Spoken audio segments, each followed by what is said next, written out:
नमस्कार, स्वागत है आपका इन लाइव 24 न्यूज़ चैनल के शाम के समाचार में। तो चलिए शुरुआत करते हैं देश से जुड़ी खबरों से। सीएम योगी आदित्यनाथ बोले, केंद्र के पैकेज का सबसे ज्यादा लाभ उत्तर प्रदेश को मिला। उत्तर प्रदेश के मुख्यमंत्री योगी आदित्यनाथ ने कहा कि कोरोना संकट के दौरान केंद्र सरकार द्वारा घोषित आर्थिक पैकेज का सबसे ज्यादा लाभ उनके राज्य को मिला है। उन्होंने कहा कि राज्य सरकार लॉकडाउन के कारण हुए वित्तीय नुकसान की भरपाई के लिए जनता पर कोई नया टैक्स नहीं लगाएगी। योगी ने ऑनलाइन माध्यम से संवाददाताओं से बातचीत में कहा कि केंद्र सरकार द्वारा घोषित गरीब कल्याण पैकेज और अन्य राहतों का सबसे ज्यादा फायदा उत्तर प्रदेश को मिला है। उसी का नतीजा है कि हम अपनी योजनाओं को सफलतापूर्वक आगे बढ़ा सके हैं। योगी ने कहा, 4 चरणों के लॉकडाउन के बाद सोमवार से अनलॉक की कार्रवाई शुरू होगी। निरुद्ध क्षेत्रों को नियंत्रित करते हुए शेष क्षेत्रों में अधिकतम कार्यों को छूट देने की तैयारी हो रही है। हमारी आर्थिक गतिविधियां तेजी से आगे बढ़ रही हैं और पिछले माह की तुलना में इस माह भी हमें अच्छा राजस्व मिल रहा है। हम जनता पर कोई अलग से टैक्स लगाने के बजाय उसे अधिक से अधिक राहत देने की कोशिश कर रहे हैं। शिवसेना सांसद ने कहा कि महाराष्ट्र सरकार को गिराने की भाजपा की तमाम कोशिशों के बावजूद महाविकास आघाड़ी सरकार को कोई खतरा नहीं है, क्योंकि इसका अस्तित्व कायम रखना शिवसेना, राकांपा और कांग्रेस की मजबूरी है। भारतीय सेना ने चीनी सैनिकों के साथ झड़प के वीडियो को बताया फेक। चीन के साथ पूर्वी लद्दाख में चल रही तनातनी के बीच सोशल मीडिया पर चल रहे एक वीडियो को भारतीय सेना ने फर्जी बताया है। इस वीडियो को खारिज करते हुए सेना ने कहा है कि चीन सीमा पर अभी कोई हिंसा नहीं हो रही है, जबकि मतभेदों को सैन्य कमांडरों के बीच बातचीत के जरिए सुलझाया जा रहा है। सेना की तरफ से इस मामले में एक बयान जारी किया गया है। इसमें कहा गया है कि वायरल हो रहा वीडियो सत्यापित नहीं है, इसे उत्तरी सीमाओं की स्थिति से जोड़ने का प्रयास किया गया है। बयान में आगे ये भी कहा गया है कि भारत चीन के बीच मतभेदों को प्रोटोकॉल के तहत मिलिट्री कमांडर के बीच सीमा के मैनेजमेंट को लेकर आपसी बातचीत के जरिए सुलझाने की कोशिश की जा रही है। अम्फान के बाद अब हीका तूफान का खतरा, 120 किलोमीटर प्रति घंटा होगी रफ्तार। बंगाल की खाड़ी में आए चक्रवाती तूफान अम्फान के बाद अब गुजरात के समुद्र तट पर हीका चक्रवात का खतरा मंडरा रहा है। भारतीय मौसम विभाग की ओर से अलर्ट जारी किया गया है कि गुजरात में 2 समुद्री तूफानों का खतरा मंडरा रहा है। पहला तूफान 1 से 3 जून के बीच तटीय इलाकों से टकरा सकता है, जबकि दूसरा हीका नाम का चक्रवात 4 से 5 जून के बीच गुजरात के द्वारका, ओखा और मोरबी से टकराता हुआ कच्छ की ओर जा सकता है। प्रशासन ने फिलहाल अरब सागर के डीप डिप्रेशन के चलते गुजरात के समुद्री तटीय इलाकों में 1 नंबर का सिग्नल जारी किया है। माना जा रहा है कि जब ये चक्रवात जमीन से टकराएगा उस वक्त हवा की गति 120 किलोमीटर प्रति घंटा रहेगी। मौसम विभाग के मुताबिक अगले 48 घंटे के दौरान दक्षिण पूर्व और पूर्व मध्य अरब सागर के ऊपर एक कम दबाव का क्षेत्र बनेगा और इससे आगे तेजी से बढ़ता जाएगा। चीन को सबक सिखाने के लिए 3 इडियट्स के सोनम वांगचुक ने दिया बुलेट नहीं वॉलेट का मंत्र। लद्दाख में भारत चीन सैनिकों में तनातनी के बीच सोनम वांगचुक ने चीन को सबक सिखाने के लिए बुलेट नहीं वॉलेट का मंत्र दिया है। उन्होंने चीन के सभी सामान का बहिष्कार करने की अपील की है। आमिर खान की सुपरहिट फिल्म 3 इडियट्स का मुख्य किरदार Phunsukh Wangdu Roman Magsaysay award विजेता वांगचुक पर ही आधारित था। लद्दाख में वास्तविक सीमा रेखा पर चीन के भारत को आंख दिखाने की खबरों के बीच वांगचुक ने करीब 9 मिनट का वीडियो संदेश जारी किया है, जो इंटरनेट पर सुर्खियां बटोर रहा है। इसमें वो सिंधु नदी के सामने खुले आसमान के नीचे बैठे नजर आ रहे हैं। इंजीनियर से शिक्षा सुधारक बने वांगचुक ने कहा कि चीन के खिलाफ युद्ध भारतीय सेना के अलावा लोगों द्वारा चाइनीज कंपनियों के बॉयकॉट से भी जीता जा सकता है। एक वीडियो के साथ ट्वीट करते हुए वांगचुक ने लिखा कि अपने वॉलेट की पावर का इस्तेमाल करिए। उन्होंने कहा कि चीन में बने सामानों के साथ एक सप्ताह में सॉफ्टवेयर और एक साल में चीनी हार्डवेयर का बहिष्कार करें। वीडियो में उन्होंने भारतवासियों से चीनी उत्पादों के बहिष्कार एवं चीन के मोबाइल ऐप अनइंस्टॉल करने की अपील की। वीडियो यूट्यूब पर डाला और इसे चीन को जवाब सेना देगी, बुलेट से नागरिक देंगे वॉलेट से शीर्षक दिया। उन्होंने समझाया कि कैसे आम नागरिक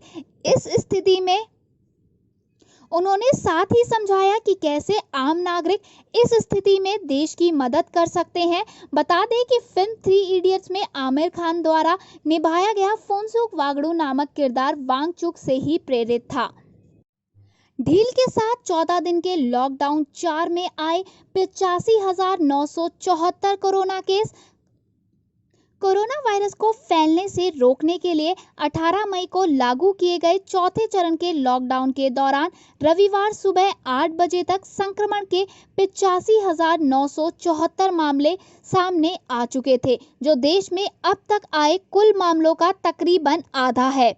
केंद्रीय स्वास्थ्य मंत्रालय के आंकड़ों के अनुसार 31 मई की आधी रात को खत्म हो रहे चौथे चरण के लॉकडाउन में कोरोना वायरस संक्रमण के कुल मामलों में से 47.20% मामले सामने आए हैं।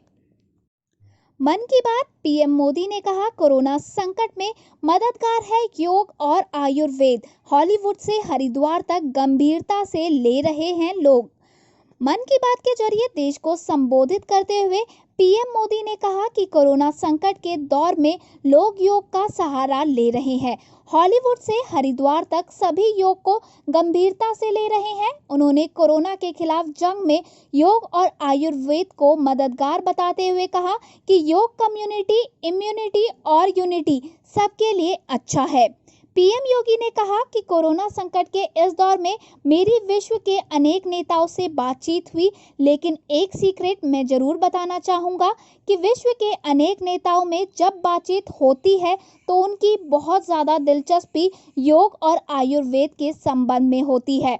कुछ नेताओं ने मुझसे पूछा कि कोरोना के इस काल में ये योग और आयुर्वेद कैसे मदद करते हैं। पीएम मोदी ने साथ ही कहा कि जल्द ही अंतर्राष्ट्रीय योग दिवस आने वाला है। योग जैसे लोगों के जीवन में जुड़ रहा है, लोगों में स्वास्थ्य के प्रति जागरूकता बढ़ रही है। कोरोना संकट के दौरान देखा जा रहा है कि हॉलीवुड से हरिद्वार तक घर में रहकर लोग योग पर गंभीरता से ध्यान दे रहे हैं। केरल में प्रवासी मजदूरों को पश्चिम बंगाल ले जा रही बस पलटी, 8 लोग हुए घायल। देश भर में लागू लॉकडाउन के कारण केरल में फंसे प्रवासी मजदूरों को पश्चिम बंगाल ले जा रही बस को ओडिशा के बालासोर जिले में एक ट्रक ने टक्कर मार दी, जिससे कम से कम 8 लोग घायल हो गए। इस हादसे से एक ही दिन पहले भी केरल से प्रवासी मजदूरों को ले जा रही एक बस शनिवार को यहां पलट गई थी, जिसके कारण 7 लोग घायल हो गए थे। एक पुलिस अधिकारी ने बताया कि रविवार को बस को यहां से करीब 30 किलोमीटर दूर राष्ट्रीय राजमार्ग 60 पर एक ट्रक ने पीछे से टक्कर मार दी। बस 30 यात्रियों को केरल के एर्नाकुलम से पश्चिम बंगाल के मुर्शिदाबाद ले जा रही थी। बस्ता पुलिस थाना प्रभारी निरीक्षक मानस कुमार देव ने बताया कि ट्रक ने स्पष्ट रूप से बस से आगे निकलने के चक्कर में उसे टक्कर मार दी। इस हादसे में कम से कम 8 लोग घायल हो गए। साथ ही बताया गया कि घायलों को एक अस्पताल में भर्ती कराया गया है और उनकी हालत स्थिर बताई जा रही है। अधिकारियों ने बताया कि शेष यात्रियों को एक अस्थायी शिविर में ठहराया गया है और उन्हें भोजन, पानी एवं अन्य आवश्यक सामग्री मुहैया कराई गई है। कोरोना से किराना दुकानदारों पर संकट, 7 लाख दुकानें बंद होने का है खतरा। लॉकडाउन ने दुनिया की बड़ी अर्थव्यवस्थाओं और दिग्गज कंपनियों की हालत पतली कर दी है, लेकिन इसकी सबसे अधिक मार भारत के छोटे किराना दुकानदारों पर पड़ी है। एक आकलन के मुताबिक देश करीब 7 लाख छोटी किराना की दुकानें अब हमेशा के लिए बंदी के कगार पर पहुंच चुकी है। ये दुकानें घरों या गलियों में हैं। इसमें करोड़ों लोगों का रोजगार मिला हुआ है और उनकी रोजी रोटी इसी पर टिकी हुई है। रिपोर्ट के मुताबिक देश में करीब 1 करोड़ छोटे किराना दुकान है। इसमें से करीब 6 से 7% सार्वजनिक परिवहन का उपयोग करते हैं, यानी इनके पास आने जाने के लिए अपना कोई साधन नहीं है। सार्वजनिक परिवहन नहीं चलने से ये अपनी दुकान पर जाने में सक्षम नहीं है। ऐसे में पिछले 2 महीने से अधिक समय से इनकी दुकानें बंद पड़ी है। साथ ही इन दुकानों के ज्यादातर खरीदार प्रवासी थे जो अपने घर जा चुके हैं।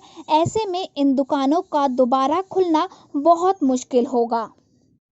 दिल्ली पुलिस के एएसआई की कोरोना वायरस से हुई मृत्यु, प्रदेश में ये है दूसरा मामला। दिल्ली पुलिस के 54 वर्षीय एक असिस्टेंट सब इंस्पेक्टर की कोरोना वायरस से मौत हो गई। इसके साथ ही इस संक्रमण से दिल्ली पुलिस में मौत का ये दूसरा मामला है। अधिकारियों ने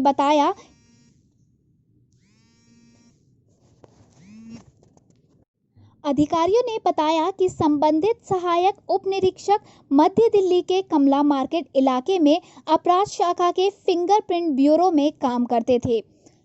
साथ ही पुलिस ने बताया कि वे पूर्व सैन्य कर्मी थे और 1 नवंबर 2014 को दिल्ली पुलिस में भर्ती हुए थे। वो मध्य प्रदेश के रीवा जिले के निवासी थे और वर्तमान में पश्चिमी दिल्ली के नारायणा गांव में रह रहे थे। डीसीपी संजय भाटिया ने बताया कि एएसआई ने बुखार और खांसी की शिकायत की थी, जिसके बाद लेडी हार्डिंग अस्पताल में 26 मई को उनकी कोरोना वायरस संबंधी जांच कराई गई। 28 मई को जांच रिपोर्ट में उनके घातक विषाणु से संक्रमित होने की पुष्टि हुई थी। भाटिया ने बताया कि एएसआई को दिल्ली छावनी में सेना के बेस अस्पताल में भर्ती कराया गया था और शनिवार शाम उनकी मौत हो गई। इससे पहले मई में उत्तर पश्चिमी दिल्ली के भारत नगर पुलिस थाने में तैनात 31 वर्षीय कांस्टेबल की कोविड-19 से मौत हो गई थी। उत्तराखंड पर्यटन मंत्री सतपाल महाराज की पत्नी कोरोना पॉजिटिव, मंत्री समेत परिवार क्वारंटीन किया गया। उत्तराखंड के पर्यटन मंत्री सतपाल महाराज की पत्नी एवं पूर्व मंत्री अमृता रावत की जांच रिपोर्ट में कोरोना संक्रमण की पुष्टि होने से राज्य मंत्रिमंडल में हड़कंप मच गया है। मंत्री के विशेष कार्याधिकारी अभिषेक शर्मा ने बताया कि शनिवार शाम एक निजी लैब से मिली अमृता रावत की जांच रिपोर्ट में उनके कोविड-19 से पीड़ित होने की पुष्टि हुई है। उन्होंने जानकारी दी कि अमृता रावत को अस्पताल में भर्ती कराया गया है। अमृता इससे पहले हरीश रावत सरकार में मंत्री भी रह चुकी है। शर्मा ने बताया कि सतपाल महाराज और उनका परिवार घर में आइसोलेशन में कर दिया गया है। उत्तर प्रदेश के नाम बड़ी उपलब्धि, कोविड अस्पतालों में 1 लाख बेड तैयार करने वाला देश का पहला राज्य बना। कोरोना के खिलाफ जंग में उत्तर प्रदेश की योगी सरकार ने बड़ी उपलब्धि हासिल की है। राज्य कोविड अस्पतालों में 1 लाख बेड तैयार करने वाला देश का पहला राज्य बन गया है। प्रदेश के सभी 75 जिलों में L1, L2 लेवल के अस्पताल पूरी तरह तैयार हैं। आपको बता दें कि मुख्यमंत्री योगी आदित्यनाथ ने मई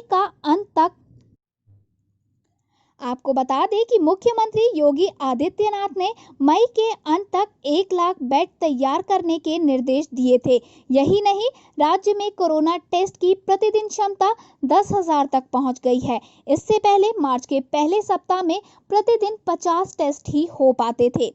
सीएम योगी ने निर्देश दिए कि 15 जून तक 15,000 टेस्ट और जून के अंत तक 20,000 टेस्ट प्रतिदिन की क्षमता हासिल की जाए। आपको बता दें कि अभी उत्तर प्रदेश में 30 लैब काम कर रही है, जिसमें 24 सरकारी, 6 अन्य संस्थाओं में है।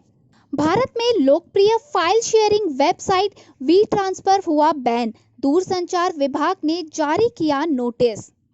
भारत सरकार ने लोकप्रिय फाइल शेयरिंग साइट को बैन कर दिया है। इसके पीछे राष्ट्रीय सुरक्षा और जनहित का हवाला दिया गया है। इस सिलसिले में दूरसंचार विभाग ने मुल्क भर की इंटरनेट सेवा मुहैया कराने वाली कंपनियों को नोटिस जारी किया है।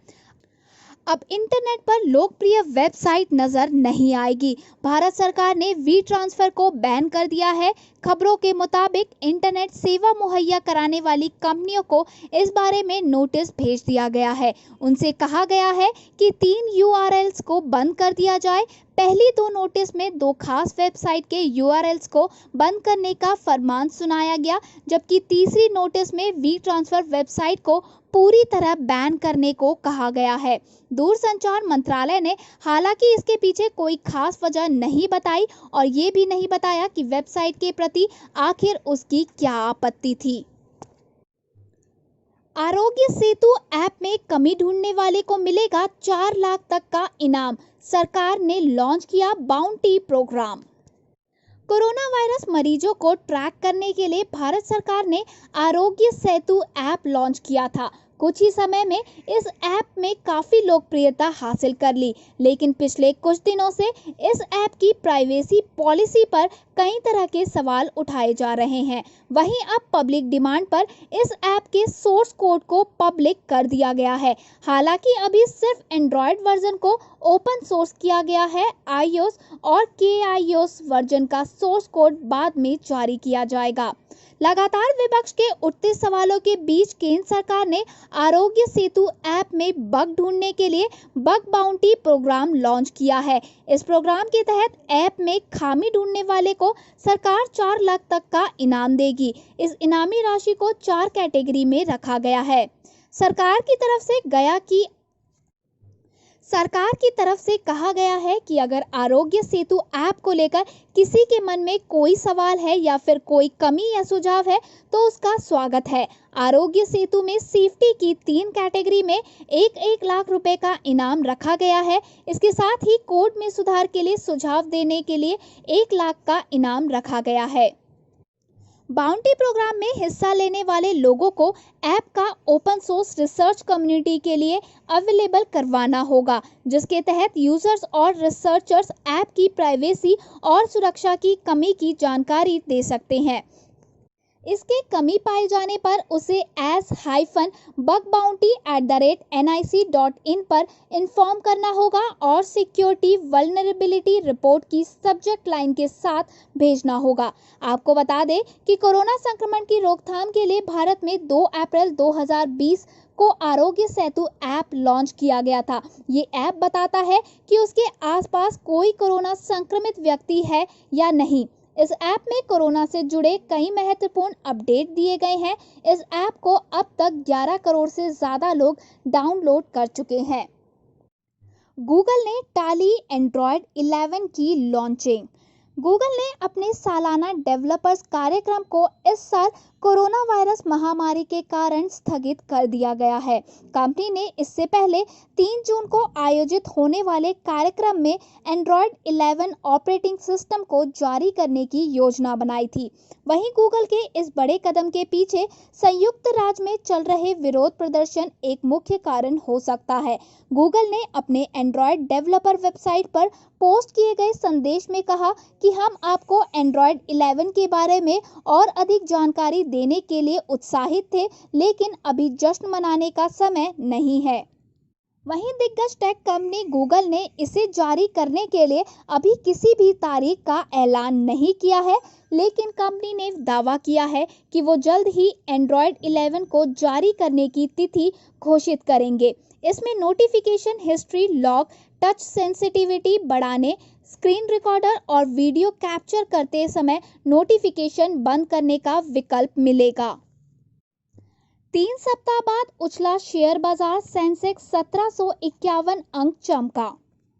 कोरोना वायरस के संक्रमण को रोकने के लिए शुरू किए लॉकडाउन में धीरे धीरे राहत दिए जाने और आर्थिक गतिविधियों के फिर से शुरू होने से उत्साहित निवेशकों की लिवाली के बल पर बीते सप्ताह घरेलू शेयर बाजार 3 सप्ताह के बाद तूफानी तेजी से आगे बढ़ा और इस दौरान बीएसई का 30 शेयरों वाला सेंसेक्स 1751.51 अंक अर्थात 5.71% उछलकर 32,424.10 अंक पर पहुंच गया। निर्मला सीतारमण बोली, भारतीय कंपनियों का औने पौने दाम पर अधिग्रहण नहीं होने देंगे। केंद्रीय वित्त मंत्री निर्मला सीतारमण ने कहा है कि सरकार ये सुनिश्चित करेगी कि भारतीय कंपनियों का अधिग्रहण औने पौने दाम पर नहीं किया जा सके। भारतीय कंपनियों के आक्रामक तरीके से अधिग्रहण को लेकर चिंता के बीच वित्त मंत्री का ये बयान सामने आया है। कोरोना वायरस की वजह से लागू लॉकडाउन के चलते मांग घटने से दुनिया भर में उद्योग प्रभावित हुए हैं। वित्त मंत्री ने कहा कि ऐसे में अधिक नकदी रखने वाले खिलाड़ियों के पास सस्ते मूल्यांकन पर कंपनियों को खरीदने का अवसर है। वित्त मंत्री ने साथ ही कहा कि वास्तविकता यही है, लेकिन हम ये सुनिश्चित करेंगे कि जिन कंपनियों को भारतीयों ने अपने पसीने से खड़ा किया है, जिनका ब्रांड मूल्य है, उन्हें ऐसे लोग नहीं खरीद पाए जो सिर्फ अवसर का इंतजार कर रहे हैं। सीतारमण ने एक टीवी चैनल को दिए इंटरव्यू में कहा, ऐसे में यही वजह है जिसको लेकर हमें चिंता है। हम निश्चित रूप से कुछ करेंगे जिससे भारतीय उद्योगों का अधिग्रहण औने पौने दाम पर नहीं हो सके। हम चाहते हैं कि सब कुछ सामान्य होने के बाद वे अपने कारोबार को आगे बढ़ाएं। एलआईसी लिस्टिंग, आईडीबीआई बैंक में सरकारी हिस्सेदारी बेचने में हो सकती है देरी। भारतीय जीवन बीमा निगम एलआईसी की लिस्टिंग और आईडीबीआई बैंक में सरकारी हिस्सेदारी की बिक्री की प्रक्रिया विलंबित हो सकती है। ये प्रक्रिया अब मार्च 2021 से आगे जा सकती है। कोविड-19 महामारी की वजह से वैल्यूएशन में कमी के चलते सरकार ये कदम उठा सकती है। सरकार ने एलआईसी की लिस्टिंग और आईडीबीआई बैंक में हिस्सेदारी बेचकर 90,000 करोड़ रुपए जुटाने का लक्ष्य रखा है। उल्लेखनीय है कि सरकार ने चालू वित्त वर्ष में विनिवेश के जरिए 2.10 लाख करोड़ रुपए जुटाने का लक्ष्य रखा है। वित्त मंत्री निर्मला सीतारमण ने वित्त वर्ष 2020-21 का बजट पेश करते हुए चालू वित्त वर्ष में आईपीओ के जरिए एलआईसी में हिस्सेदारी बेचने की घोषणा की थी। अनलॉक फेज 3 की गाइडलाइंस के बाद आईपीएल सीजन 13 के होने की उम्मीदें बढ़ी। गृह मंत्रालय द्वारा शनिवार को जारी किए गए दिशा निर्देशों के बाद अब ये कहा जा रहा है कि इस साल आईपीएल सीजन 13 का आयोजन हो सकता है। 3 चरणों में ज्यादातर चीजों को खोलने के दिशा निर्देश खेल गतिविधियों को फिर से शुरू करने की ओर इशारा करते हैं। पिछले 2 महीने से लगातार हो रहे लॉकडाउन के बाद अब अनलॉक शुरू हो गया है। गृह मंत्रालय द्वारा जारी की गई नई गाइडलाइंस के मुताबिक कंटेनमेंट जोन में अब भी पूरी तरह से पाबंदी रहेगी, लेकिन बाकी जगहों पर धीरे धीरे छूट दी जाएगी। शनिवार को जारी की गई ये गाइडलाइन 1 जून से 30 जून तक के लिए है। अब खबरें विदेश से। अमेरिकी राष्ट्रपति ट्रंप ने टाला G7 सम्मेलन, कहा भारत समेत अन्य देशों को करना चाहते हैं शामिल। अमेरिका के राष्ट्रपति डोनाल्ड ट्रंप ने G7 को पुराना बताते हुए जून में व्हाइट हाउस में होने वाले इसके शिखर सम्मेलन को शनिवार को टालते हुए इसकी घोषणा की और विश्व की शीर्ष अर्थव्यवस्थाओं वाले देशों के इस समूह में भारत और कुछ अन्य देशों को शामिल करने की मांग की। ट्रंप ने फ्लोरिडा में वाशिंगटन डीसी जाते हुए एयरफोर्स 1 विमान में पत्रकारों को बताया कि वो इसे सितंबर तक स्थगित कर रहे हैं और इसमें भारत, रूस, दक्षिण कोरिया, ऑस्ट्रेलिया को शामिल किए जाने की योजना है।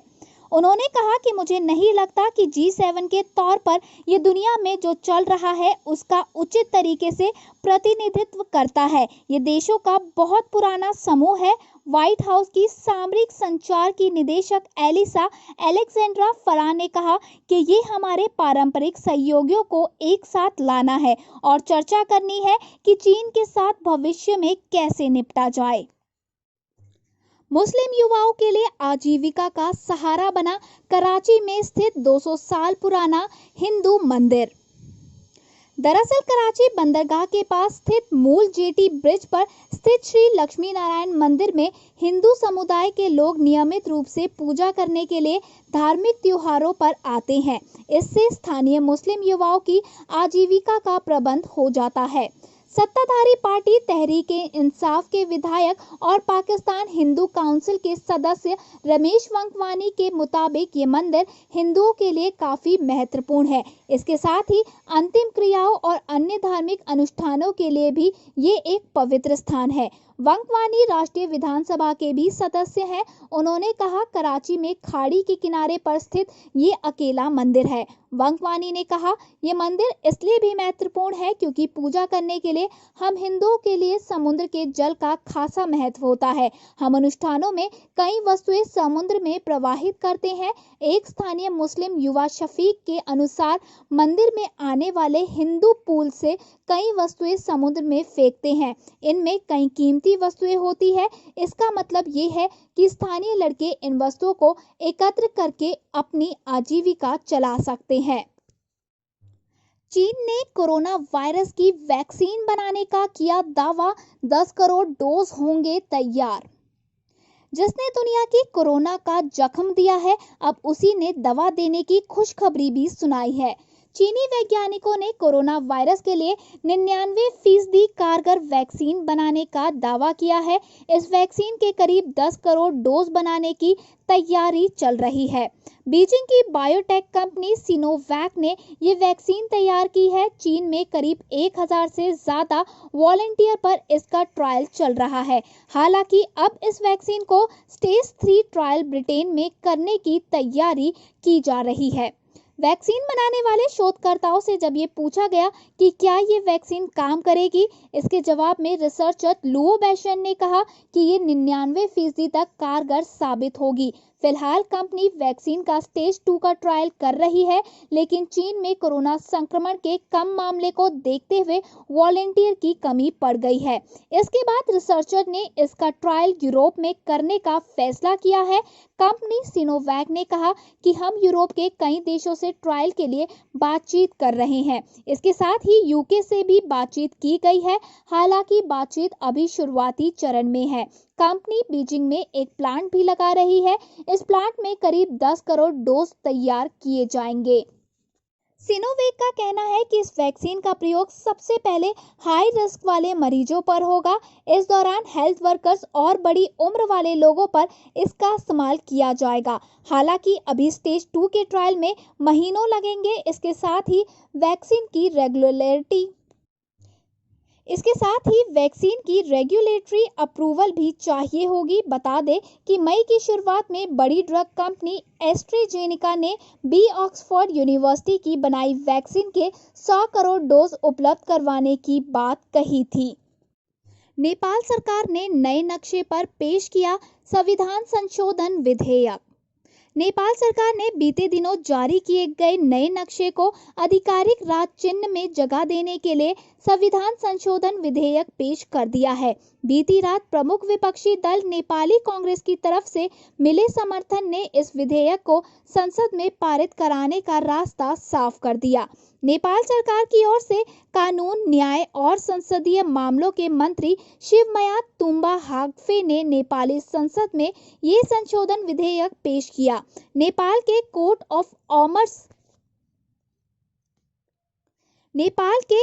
ऑफ आर्म्स यानी राज चिन्ह को संशोधित करने के लिए एक कदम के रूप में संविधान की अनुसूची 3 में संशोधन की आवश्यकता है। गौरतलब है कि बीते दिनों जारी नेपाल के नए राजनीतिक मानचित्र में लिम्पियाधारा, लिपुलेख और कालापानी जैसे उन इलाकों को भी अपने क्षेत्र में दिखाया है जो भारत के पास है। ऑस्ट्रेलिया के प्रधानमंत्री स्कॉट मॉरिसन ने ट्विटर पर समोसों की फोटो करी शेयर। ऑस्ट्रेलिया के प्रधानमंत्री स्कॉट मॉरिसन भारत और भारत के पीएम से अपनी दोस्ती का सार्वजनिक इजहार करने का कोई मौका नहीं चूकते। कभी वो पीएम नरेंद्र मोदी को अच्छा बताते हुए उनके साथ अपनी सेल्फी पोस्ट करते हैं, तो कभी भारत का ऑस्ट्रेलिया का प्राकृतिक साझेदार बताते हैं। वहीं प्रधानमंत्री नरेंद्र मोदी से 4 जून को होने वाली अपनी शिखर वार्ता से पहले ऑस्ट्रेलियाई पीएम मॉरिसन ने आज सुबह समोसों और आम की चटनी के साथ तस्वीर ट्वीट कर कहा कि खेद है, इस बार हमारी बातचीत वीडियो कॉन्फ्रेंसिंग के जरिए हो रही है। वहीं अगस्त 2019 में फ्रांस के बियारिट्ज में हुई शिखर बैठक में भी दोनों नेताओं के बीच गर्मजोशी से मुलाकात हुई थी। मॉरिसन और मोदी के बीच द्विपक्षीय वार्ता जनवरी 2020 के तीसरे हफ्ते में भारत आना था, लेकिन ऑस्ट्रेलिया के जंगलों में लगी भीषण आग के कारण उनकी यात्रा टल गई। वहीं बाद में कोरोना संकट के कारण इस द्विपक्षीय वार्ता को आगे बढ़ाने और वीडियो कॉन्फ्रेंसिंग के जरिए करने का फैसला किया। धन्यवाद। आगे की और खबरों के लिए बने रहिए हमारे साथ इन लाइव 24 न्यूज़ चैनल में। और अगर आपको हमारी ये वीडियो पसंद आई हो तो प्लीज़ लाइक और दोस्तों के साथ शेयर करना ना भूलें और जाने से पहले हमारे चैनल को सब्सक्राइब ज़रूर करें।